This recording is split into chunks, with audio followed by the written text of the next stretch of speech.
భవిష్యత్తులో కాంగ్రెస్ జనసేనల మధ్య ఒక పరోక్ష అవగాహన కుదిరినా ఆశ్చర్యపోనక్కర్లేదు. పవన్ కళ్యాణ్ తెలంగాణలో ఎంత బలంగా వినిపిస్తే అంతగా సెటిలర్స్, యూత్ ఓట్లు జనసేన వైపు మళ్లుతాయి.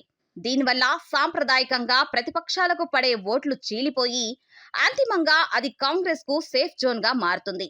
ఇక తెలంగాణలో ఈ రెండు శక్తులే కీలకం అనే వాతావరణాన్ని కల్పించడం ద్వారా మిగిలిన పార్టీలను రేసు నుంచి తప్పించే ప్లాన్ ఇందులో దాగి ఉంది. ఈ సరికొత్త రాజకీయ సమీకరణాల ద్వారా అటు ప్రధాన ప్రతిపక్షం బీఆర్ఎస్ ను, ఇటు దూకుడు మీదున్న బీజేపీని ఒకే దెబ్బకు కట్టడి చేసే మాస్టర్ ప్లాన్ అమలవుతున్నట్లు పొలిటికల్ సర్కిల్స్ భావిస్తున్నాయి. తెలంగాణ సెంటిమెంట్ ను నమ్ముకున్న బీఆర్ఎస్ కు పవన్ ఎంట్రీ పెద్ద సవాల్ కానుంది. గతంలో బీఆర్ఎస్ వైపు మొగ్గు చూపిన ఆంధ్ర సెటిలర్స్ ఓటర్లు ఇప్పుడు పవన్ వైపు వెళ్తే బీఆర్ఎస్ ఓట్ బ్యాంక్ తీవ్రంగా దెబ్బతింటుంది. అలాగే తెలంగాణలో తామే ప్రత్యామ్నాయమని భావిస్తున్న బీజేపీకి కూడా ఇది కోలుకోలేని దెబ్బ అవుతుంది.